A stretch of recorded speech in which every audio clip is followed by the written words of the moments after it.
Senator Judge Erwin Tulfo.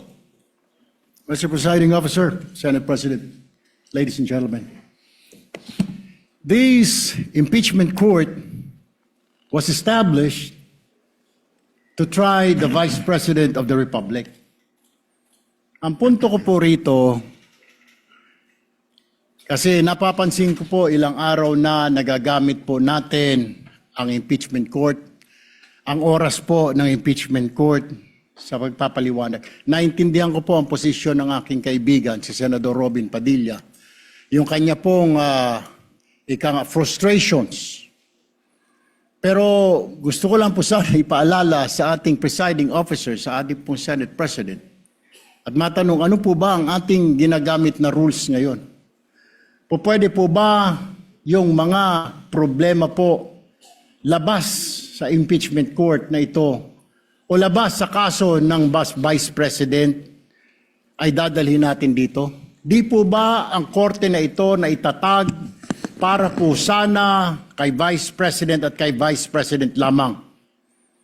Mga ebidensya, mga testimonya, mga pahayag patungkol lamang po sana sa impeachment ng Vice President.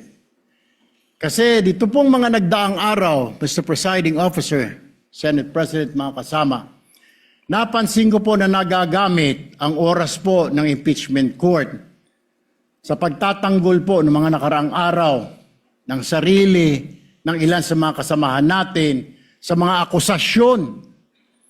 This is not the right forum and the right venue and not the right time to explain your situation. Kung gusto po ninyong mag-eksplika ng inyong mga saloobin, problema, maaari naman po ninyong gawin yan sa labas po ng oras ng impeachment court. Maaari pong sa press conference, nandyan naman po ang Senate media. Anytime po, nandoon sila sa Senate briefing room, press briefing room. Maaari din po sa Facebook o sa YouTube magpaliwanag.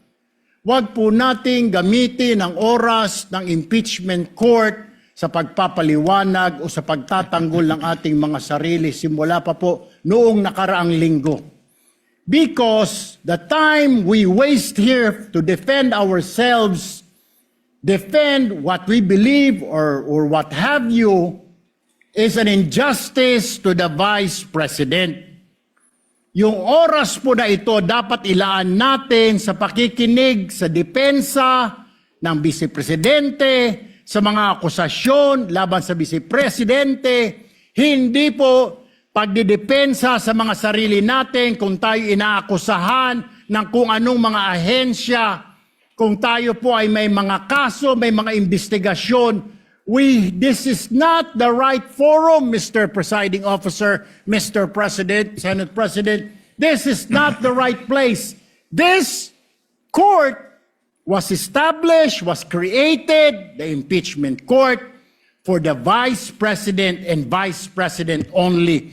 This should be her time. This should be her forum, not our forum here, na ilabas natin ang saloobin natin, mga sagot natin sa mga akusasyon, mga kaso laban sa atin. And this is not also the time, Mr. President, Mr. Presiding Officer, na hanapin yung mga kasama nating nawawala, nakakulong, dapat po doon sa Senado natin, sa sesyon natin, and not here in this court, Mr. Presiding Officer, Mr.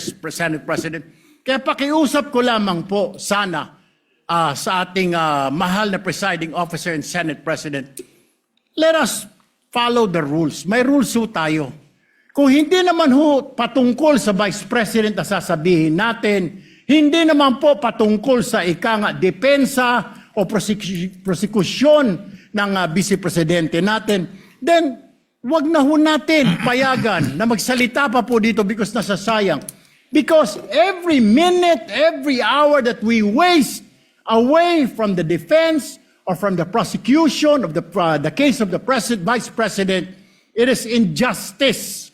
It is called injustice to the Vice President, to her family, yung anguish, yung kanyang sama ng loob, yung oras na nakabinbin ang kaso na ito.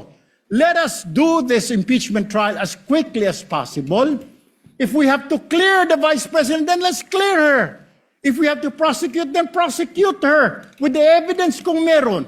Not waste our time kung ano-ano sinasabi natin dito to protect ourselves, to defend ourselves. This is not the right forum, Mr. Presiding Officer. Kindly wind up, Mr. Senator Senate Judge President. Erwin Tulfo. This is not the right forum for us to defend ourselves. Bring it somewhere else. Bring it to the press. Bring it to the social media, but not here. Thank you, Mr. President.